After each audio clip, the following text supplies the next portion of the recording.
Of people out there right now that feel hopeless, don't have, feel they don't have any resources, don't know where to turn, maybe feel alone. So if you're a family member that is dealing with the addiction, or if you're in addiction yourself, stay tuned, because you're going to get a lot of resources. You're going to get a lot of hope. There's going to be some real talk, and I think this is going to be an amazing thing, and it's going to help. So, stay tuned. We got details coming up, and I hope everybody has a blessed day. Yes, remember, real talk, real people, real issues. See you soon.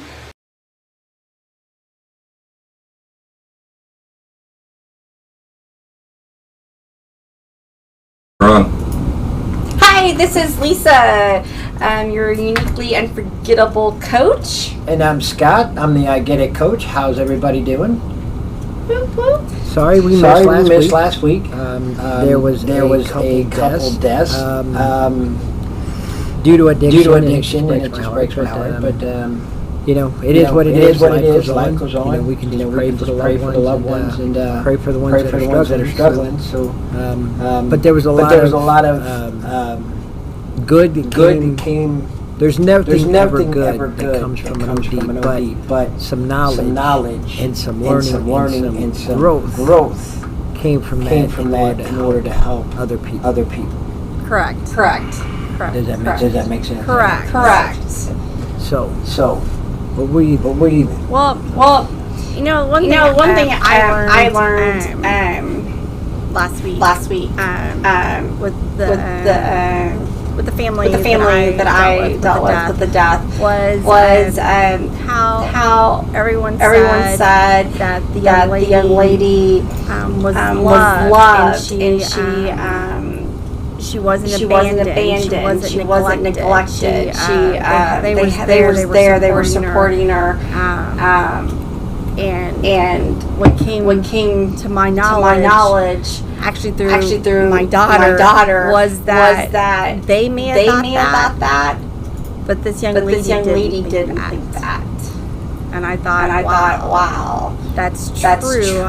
How often do we not feel like we're loved, or we don't feel a certain way that everybody else is telling us you are loved, or you are cared about. But if you're not feeling it. Right, and that goes back to I could go back to how the person feels about themselves. If you're in addiction, you feel worthless and useless, and you don't love yourself. Somebody shows you that love. You're not going to feel it. You're not going to pursue it. You're not going to know how to handle it. So in your head, you're still going to think that you're beat down, broken, defeated, and you're not worthy of love. But then we also discussed when we came on the air about overdoing it, and maybe when somebody does it, pushes them away. That kind of puts that wall up, so they don't feel that anyway, because there's too much pushing. Does that make sense? Absolutely. So this is a really cool topic to actually get some insight on what other people think. Also, if y'all can post some comments or whatever, so we can read them later, that'd be awesome. But thinking about Scott and I were talking before the show was that. My daughter is a recovering addict, and during those years of her meth and heroin use, I was this mom who told everybody they didn't know my daughter. and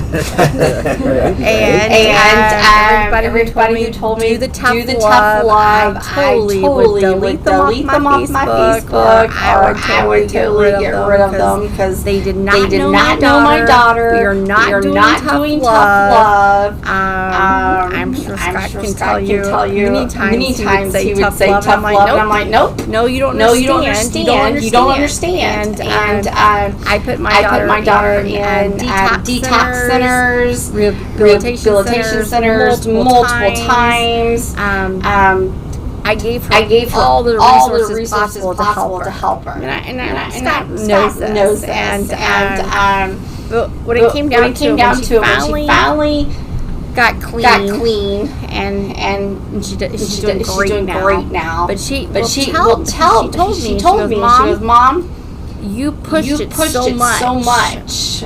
It made me want to keep doing. Even though I know you were trying to help, I knew when I got out of detox, I was going to use again.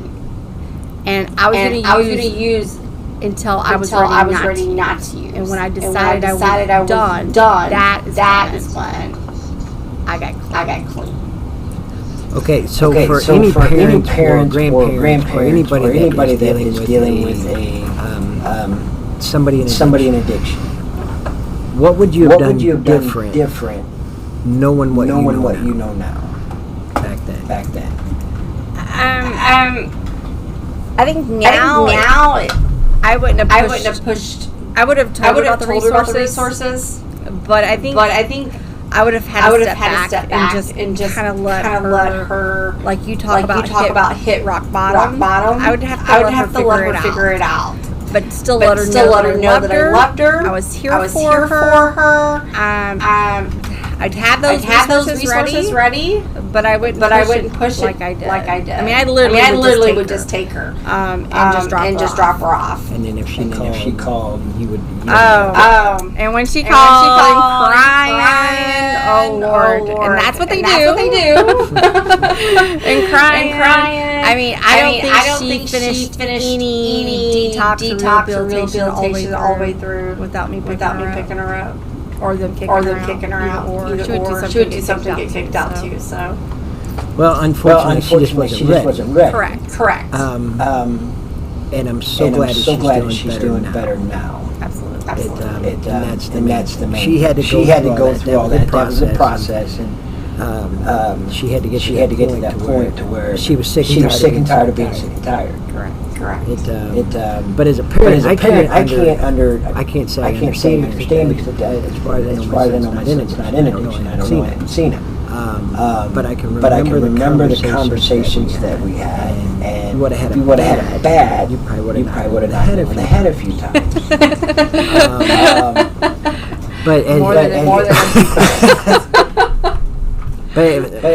But for a parent that doesn't understand what an addict goes through, do you not think, okay, you should just do this, and you should do this, and I'm trying to do this, and you need to do that, and we're going to fight it to the end.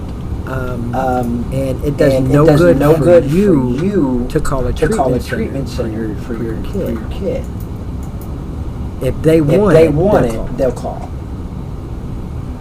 I agree with that. Does that make sense? I agree with that. But let's talk about what if they're underage. If they're underage, the parent has to call. Exactly. But how do you get that kid to understand the importance when they're underage? Because they can do the treatment center because mom and dad called and put them in. But when they get out, new places, new friends, new things. It's kind of hard to do when you're still underage. I've been to a lot of adolescent treatment centers, and especially with the boys because they got they're you're not telling me nothing. I've got it all figured out. You can only pray that something in there clicks. And I hear people say, well, nobody clean or nobody sober at that age. I have some very good friends that did that at the age of 16, and they're getting ready to celebrate 6 years. So it can be done. But they just have to make that decision. And unfortunately, three things: jails, institutions are death in that addiction. And the kids have to decide. Okay, do I want to be like my friend that just got shot at the age of 14? Or be like my other friend that's in jail for life because of drugs and alcohol? Or do I want to do something better? The kids are where it's at, but there has to be a we've got to figure out a better way to reach them and make them understand more. Because I see so many kids going to adolescent treatment centers. I see some in the room every now and then, and the rest are back out. Okay, so I know adolescents and young adults, and they like that adrenaline. So we're talking about their friends getting killed. Well, they're seeing their friends getting killed. They're seeing those shots happening right in front of them, and that adrenaline still keeps them pushing, even though they freak out at that moment in time. But the next day, it's like they get this tough skin on them, and they keep moving on, doing the same thing. A lot of time, it's not the drugs that keeps them in that. It's the lifestyle. And there's a difference with that. Because with the drug comes the excitement of you got the women, you got the partying, you got the people that are, especially if you're the ones that you're selling drugs with the dealer. You're like important because everybody's coming to you, and you got pull over. You better do this. So it's a control thing, and you can manipulate. And that's what a lot of people, even adults. It's not so much the drugs that keep them, it's the lifestyle. Because I've seen addicts get clean or sober, whatever you want to say, and not touch drugs or alcohol, but they're still in that lifestyle. Which in turn they're going to end up back doing drugs or alcohol. They're going to end up in debt or jail. And so how do you have thought about how we can educate the young kids, young adults, even parents, everybody actually on that lifestyle, and how do we get them not to get into that lifestyle? The only thing we can do is doing what we're doing, but we need to. What are we doing? When we go into adolescent treatment centers, and then these schools have the DARE program, but those have to. We got to do more with that. Yes, you get people that the officers and God bless the officers going in and talking to those kids about drugs and alcohol and crime and all that. And they do try to get kids that are young adults that are in their 20s to go and talk to the students. But it needs to be stepped up more instead of just a couple hours one day. It needs to be a couple days because it needs to be ingrained in their head that smoking weed behind the school when you get off, or going to have that drink just because it's cool, or a lot of kids that. But we also need to make it better for those kids that. If you've been beat at home, if you've been molested, it's okay to talk about that. Because that's still a hush. They don't, and that's got to change because that's a lot of reasons why people go into the drugs and alcohol, so they don't have to think about the night that they got raped or sodomized or beat, whether it be from a parent, a family member, a family friend. So that needs to be addressed more. But I also know it's a touchy subject because when you open a can of worms with the youth, you need to have some people there that are trained in that to deal with that. So do you think the programs like in the schools when you talk about DARE and all that? I mean, I remember the police officer that was part of the DARE in the school. Do you think it's educational for the kids to hear it from a police officer or someone that actually has experienced both? But I think more so somebody's experienced. And I know these schools do try to have somebody that comes out of graduated drug court that's in their early 20s going and talk to them. But I think it's good to hear from both sides, but more so from people that have been through it. Not somebody that hasn't went through it. Because if you come up and try to talk to me about how a female feels about being raped or something, I understand, but I don't fully understand because I'm not a female. Does that make sense? Oh, absolutely. And then if you have a counselor trying to talk to somebody about, hey, you need to do this to stay clean, or you need to do this to stay sober. God bless the counselors that try to do that. but you're not going to relate to them as well because they don't fully understand what you've been through. How do you find somebody to relate to? I mean, we have parents out there that have kids that are on drugs, or maybe parents who are doing drugs, and I'm gonna say when my daughter was on drugs, social media, Facebook was it, and I know you saw several of my videos back then, and I had people unfriend me because they didn't like the idea that I was crying.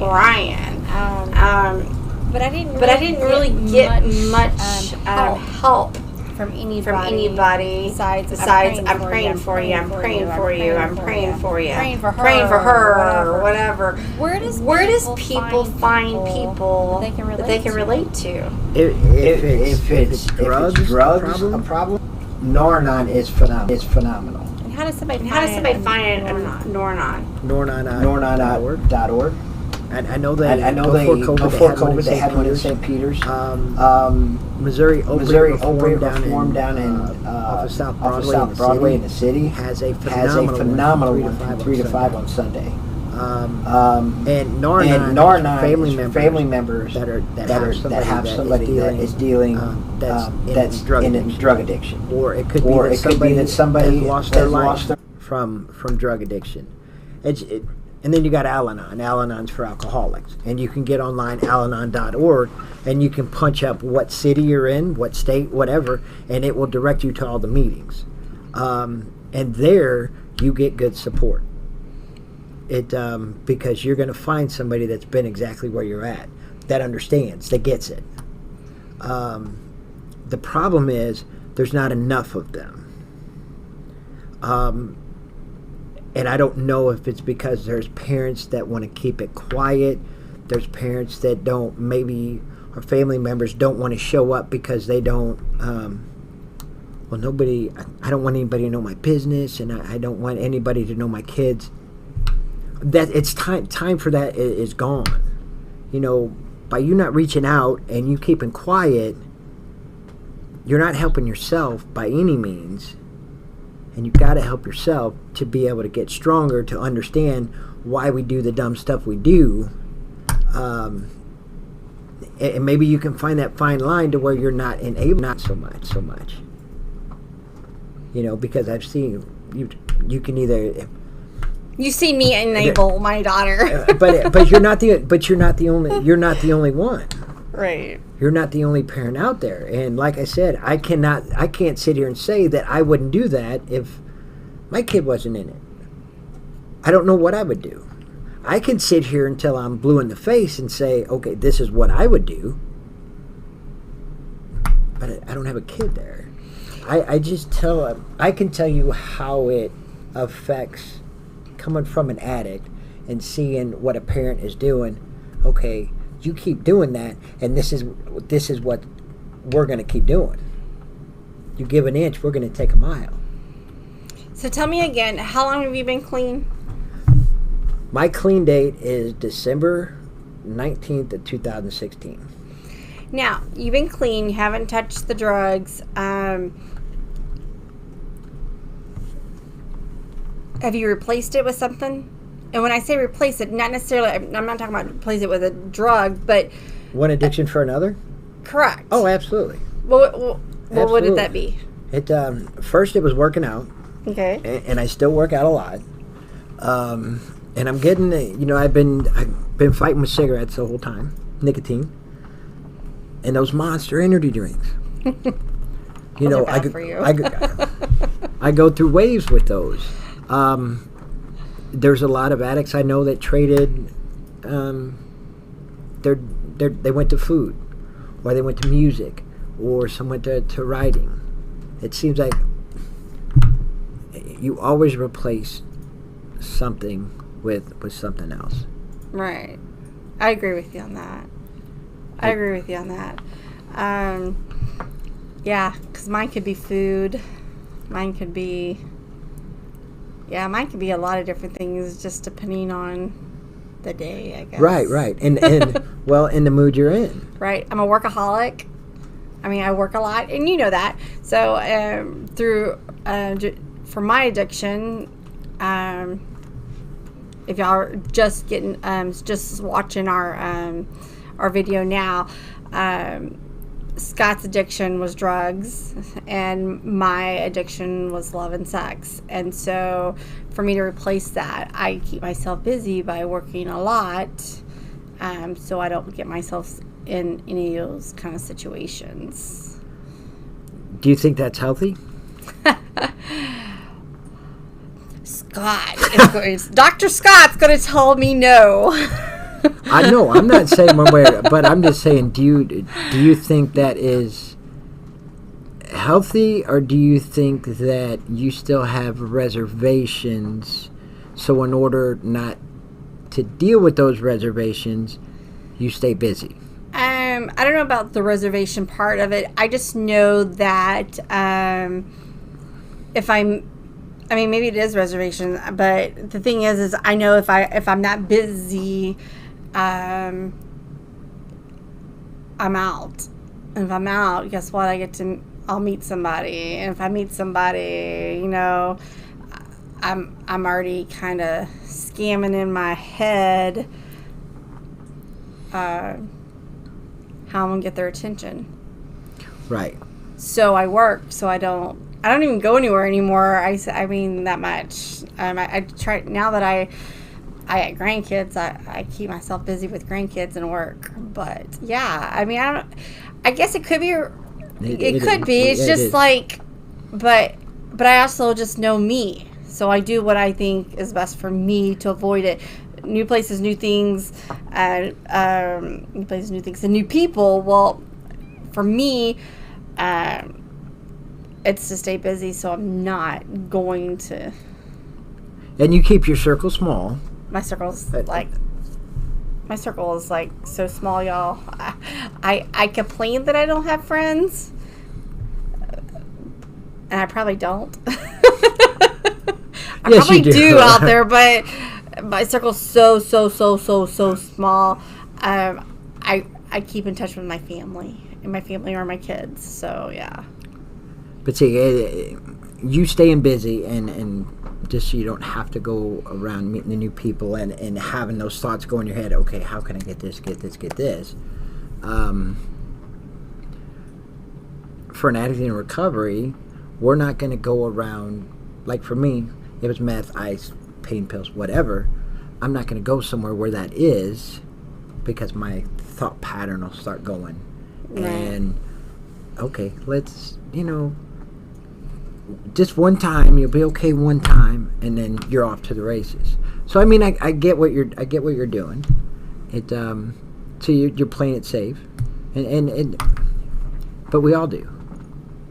But when you think about it, may not be so much reservations, but as much as you work, because your job is very demanding. Mm. If somebody calls in, you got to go in. You get the weekends off. That's family time. So you took what we call, it's just being a responsible adult living life on life's terms.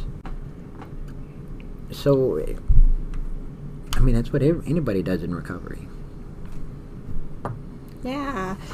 I want to talk just a little bit. I know part of your story that you were sexually assaulted as a child, right? And that that affected some of your choices. Oh, it affected all of them. And as you know, same with me. I mean, that has affected choices. I meant to look up what the percentage is in the United States on child sexual assaults, but I know it's pretty high. And then we got the Jeffrey thing going out right now, social media, and everybody's talking about all the sex trafficking. And I've actually spoken to several ladies that just recently. Actually, we have one coming on in a couple weeks. She'll be coming on, I believe. maybe in September she's coming on, but she was sex trafficking when she was a little girl, a toddler. So, what is your thoughts on all that? As far as the sex trafficking and the...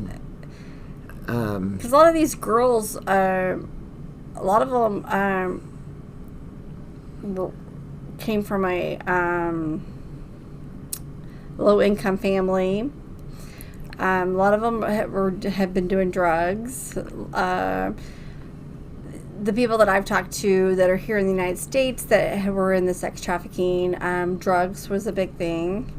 I know some women that didn't do drugs until they got caught in human trafficking, because there's a lot of women, and I'm sure there's men, but I know a few women that were lost in bets as kids, as babies. Mm-hmm. We're talking 1-year-old, 2-year-old, 3-year-old.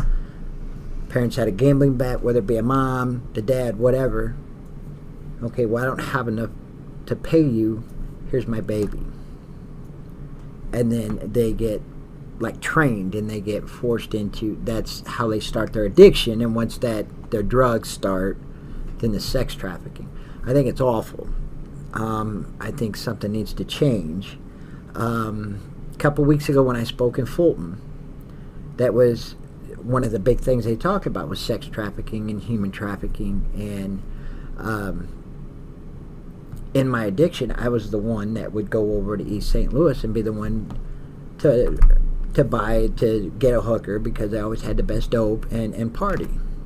So I contributed to that.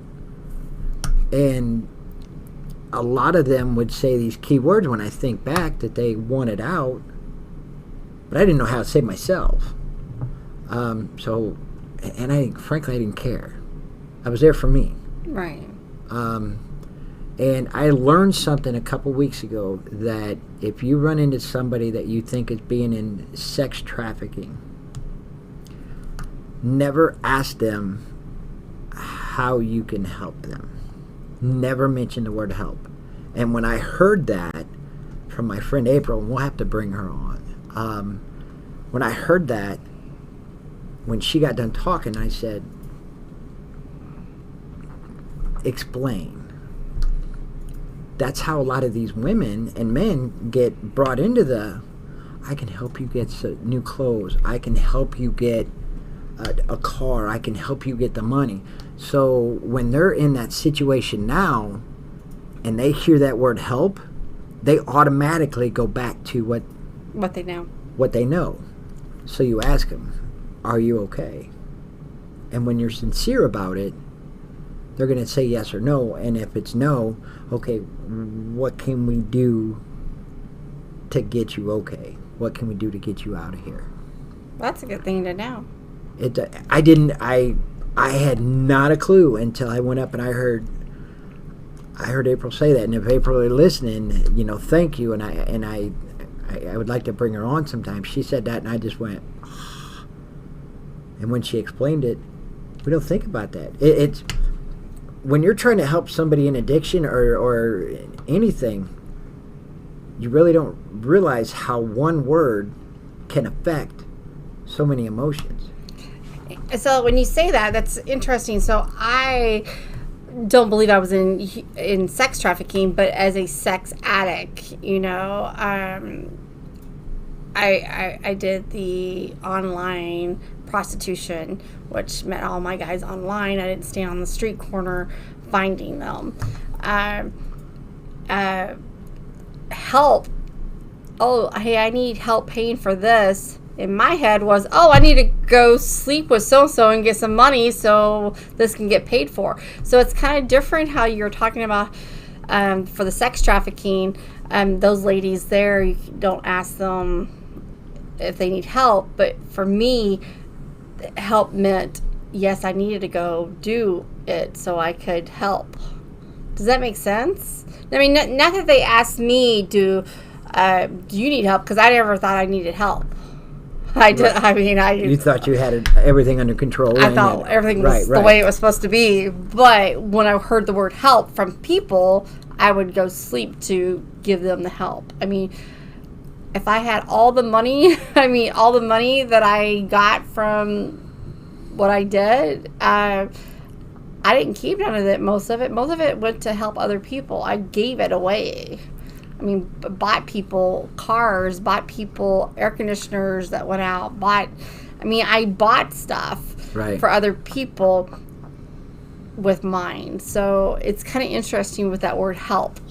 Yeah, help is a trigger for somebody that is caught up in the sex trafficking or human trafficking. It is a bad trigger. Yeah, so that's, yeah. And I want to learn more, and I am going to learn more about more words that are triggers. But there's some women that may never have touched a drug in their life if they wouldn't have been given away or kind of pushed to the curb. I know a few women that were given up because their parents lost bets. And we're not talking $100 bet, we're talking thousands. And just didn't have, another kid, I knew a kid that never used dope in his life, and his mom's boyfriend left him. And he's not even in this area, he's not even in this state. So, I can, and I'm not saying his name, but his mom didn't want to get high alone, so she stuck a needle in his arm, and that's how his addiction started. Oh, wow. Wow, yeah. Wow, I don't even know what to say on that one. That's crazy. Yeah, that's how it, because she didn't want to, and it was just like, wow. What about boundaries? Boundaries as far as... I know I'm bouncing around a little bit here, but these are things that we can talk about more later on. But boundaries with our kids and with the addiction, and because most addicts don't know what boundaries are really. No, when we're in our addiction, we make our own boundaries, which are none. Correct. And I can't sit here and tell you as a parent what to do. We need to bring some parents on. All I can do is tell you. Well, why don't you tell us after your addiction, as a recovering addict, how you had to set boundaries afterwards? For myself? Yes. Oh, I don't let people take advantage of me anymore. I don't let people. I have my me time. Even though a lot of times, you know me, I'm like a dog chasing his tail. But there's a saying in the rooms, you carry the message, not the addict. It took me a minute to set the boundary of I could not save everybody. I needed to, because, for a while there, I was just... Oh, you were everywhere. Yeah. And I still do a lot of that, but I've got the boundary now where... I don't stay up 24/7 anymore, because I got to get my sleep. If you break a toenail, you can shoot me a text. Don't call me at 2 a.m, because you broke your toenail and you're having a fit. You know what I mean? Right. But you have people all over. They still all over the world. All over the world, and their time zone's different than our time zones. How do you handle that now? I screen them, I guess. A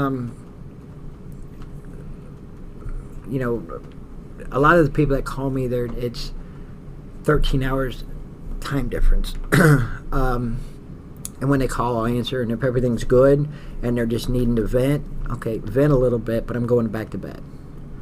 If you're in your head and you can't get a hold of anybody else, okay, I'm putting some coffee on and we're going to talk. I don't do it as much anymore because I do need my sleep. And some people were taking advantage of that. So I had to set the boundary down. Look, I don't call you at 2 a.m. because somebody made me mad.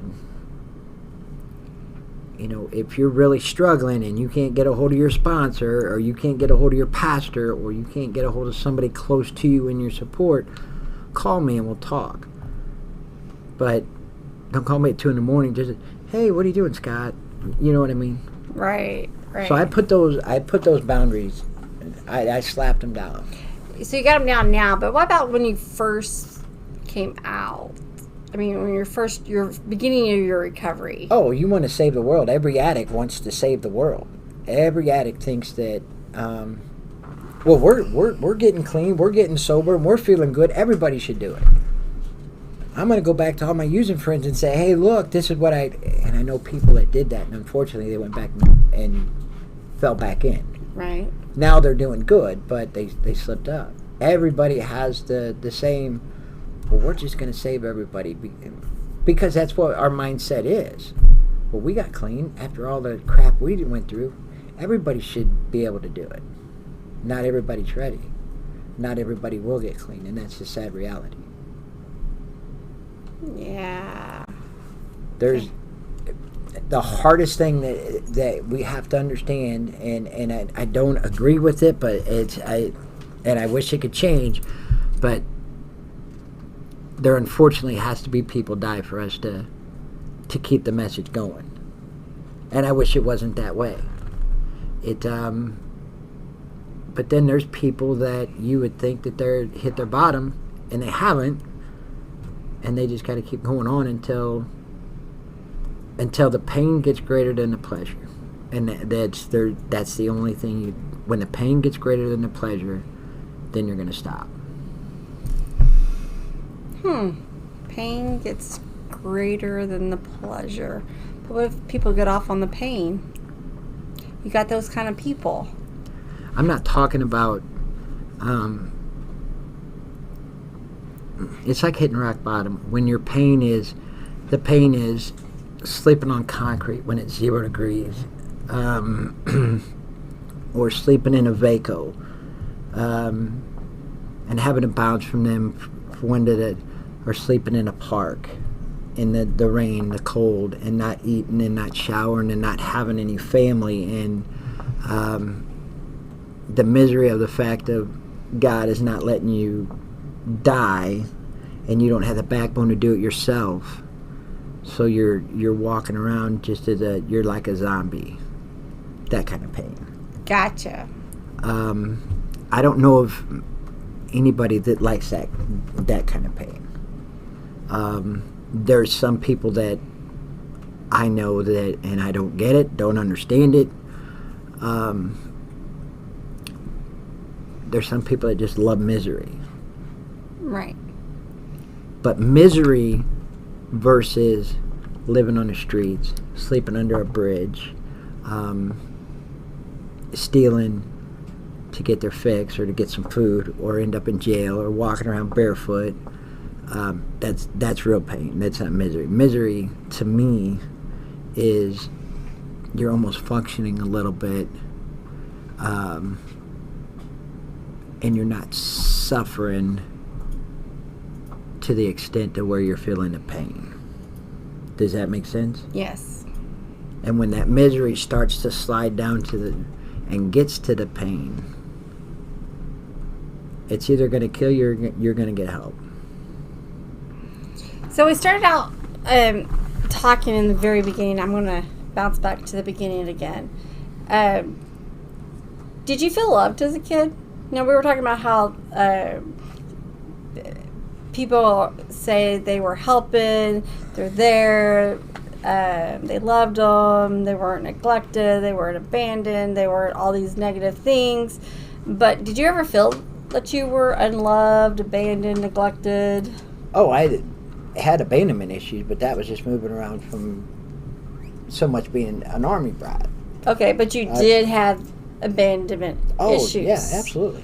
So, I mean, but and I'm going to talk as a parent here, because I was near the military a lot too. So, as a parent, moving around, I could turn around and say, well, of course he wasn't abandoned, but he was always there. We were always there for him. But how would you? But you felt abandoned. Can you explain the difference? How a parent could think you weren't abandoned because they were always there, but you felt it differently?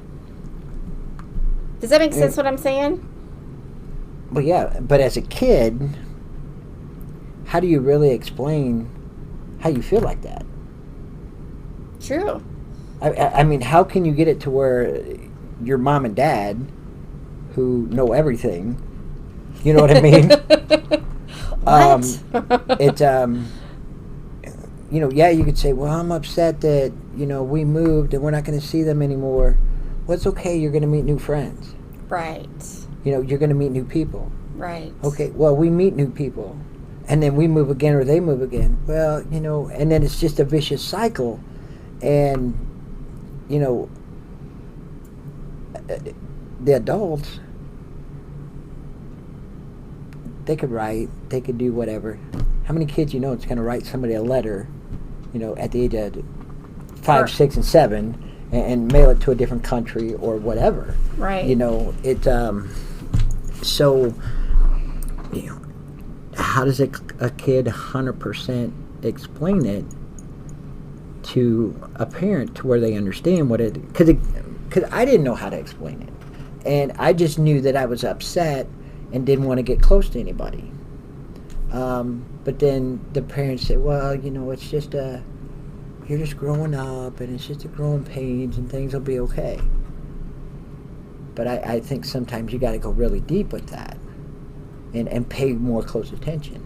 So let's talk about parents then, because when we're talking like this, what do you recommend for a parent? Because, I didn't grow up really with parents after my abuse. So I lived in children's homes, so I moved a lot. Even after I left children's homes and was on my own, I never stayed in one spot very long. I would pick up and move, and I moved a lot. And even when I had my daughters, they could tell you we've moved a lot. Right. So, and I also would say, well, you'll make new friends. You can keep talking to them, but you'll make some new friends. It's always good to meet new friends, and I say that thinking now how I've moved so many places. I don't talk to anybody that I knew back then. So, what do you tell a parent? Because we all, as parents, always think, well, you'll meet new friends and you can still keep in touch with them, but it's part of life. It is, but let me ask you this: you're really close to my daughters. No, you're really close to some friends. Okay. You guys go to dinner a lot. You hang out a lot. You talk on the phone a lot, and then you move. Even as an adult, you move. It's going to upset you a bit because that was like a piece of you. You guys were that close. Does it make sense? It does make sense if you were raised like that. Now, for me, I didn't connect with people, so I didn't have that. So it was easy for me to have dinner with someone and be close to someone or seem close to someone, and the next day it's my light switch. Next day I'm moving on, kind of a thing. But, so for me, that was different, and I can't be the only one that felt that way. Right. But let's say that you're a parent, and it does upset you that somebody's moving and you're not going to see him anymore. I've seen women take that hard because they're a part of your life. Imagine what that does to a 4-year-old, a 5-year-old, 6-year-old that doesn't fully understand why somebody's moving, why somebody isn't. When you bounce around a lot. Now, I don't know how you were able just to flip it, and I've seen it before. I've seen it firsthand where that switch just did. It's like there ain't no feelings, there ain't nothing. Next, you know what I mean? I've seen it. I don't know how you. Well, I do know. I know now. But it's one of those where parents just across the board, parents need to pay more attention to the kids. And so when you say that, it seems so hard to pay attention to the kids only because now both parents work and we're working all these hours, and they want to breathe when they get home. But I know a lot of kids that don't have quality time with the parents, even if it's a half hour. Have that quality time where there's no phones and there's no video games and there's no TV. And it is tough because you got single parent homes, and nowadays it takes two people to even have a house.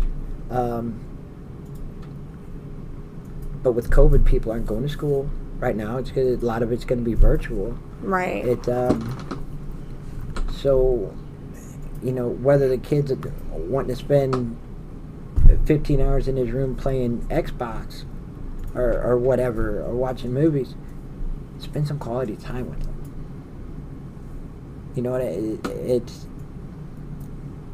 But I get it. It's tough nowadays, and there's kids that don't want nothing to do with their mom and dad unless it's money for a game or whatever. So right. I mean, it's about finding that balance. Yeah. Anything else, Mr. Scott? No, not at all. Hopefully people will comment and leave some questions, or if you don't want to leave a comment, reach out to us privately, because I would like to hear other parents' views on this, or people in recovery on how they felt about how their parents, because we need to get broader education. Because this is a different time now. Right. With COVID, a lot of meetings are shut down. There's a lot more people that are isolated, dealing with mental illness, and you can't be in large groups. And there's a lot of people that are huggers that like that social attention and can't get it right now. So there's such a broad thing that we need to figure out to get more awareness and figure out what we can do to make it better. Because I'm telling you, over just the past month alone, not just in this area, but throughout the country, it's been multiple people every day died from either a drug overdose or suicide. Yeah. And a lot of these people had the masks on that everything was okay. Yeah, it's really hard to read people's facial expressions with these masks now too. Not just the mask that they but the mask. But even if they didn't have a mask, but just the regular mask that we have to wear, you can't really tell if something's wrong with them. Yeah, but you can talk to them. Yeah. I can generally tell within about 5 minutes of talking to somebody if there's something going on or not. I'm getting to the point where I can tell in a text message if somebody's lying or not. What was my thing when I used to tell y'all? I used to tell you, if I'm upset when you ask me how I'm doing, and I respond with what? Do you remember? I don't remember. What was that? Because I used to say, because if I'm good, I used to say I was fantastic. And if not, you would say, what was that? I'm doing good. I'm okay. Oh, yeah. But a lot of times it was just in your tone. And then, believe it or not, sometimes I can look at a text message and how it comes across, and that's just God working through me, of course. But I can say, okay, what's going on? What's up? There's something going on. We need to start paying more attention, especially with the mask on. Because somebody could be struggling and trying to reach out just in certain words, and if you don't catch it, that could be the last. Right. So when everybody was complaining about this being a fast-paced world, and they didn't have time for this, and they didn't have time to check on this person, they didn't have time for their kids, and blah, blah, blah, blah, blah.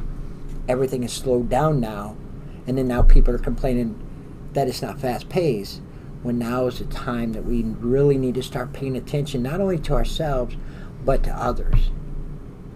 Because this is a scary time for a lot of people. A lot of people are dying, not just, there's people dying from COVID and the flu and illnesses, But there's a lot of there's more people killing themselves now than I could ever remember.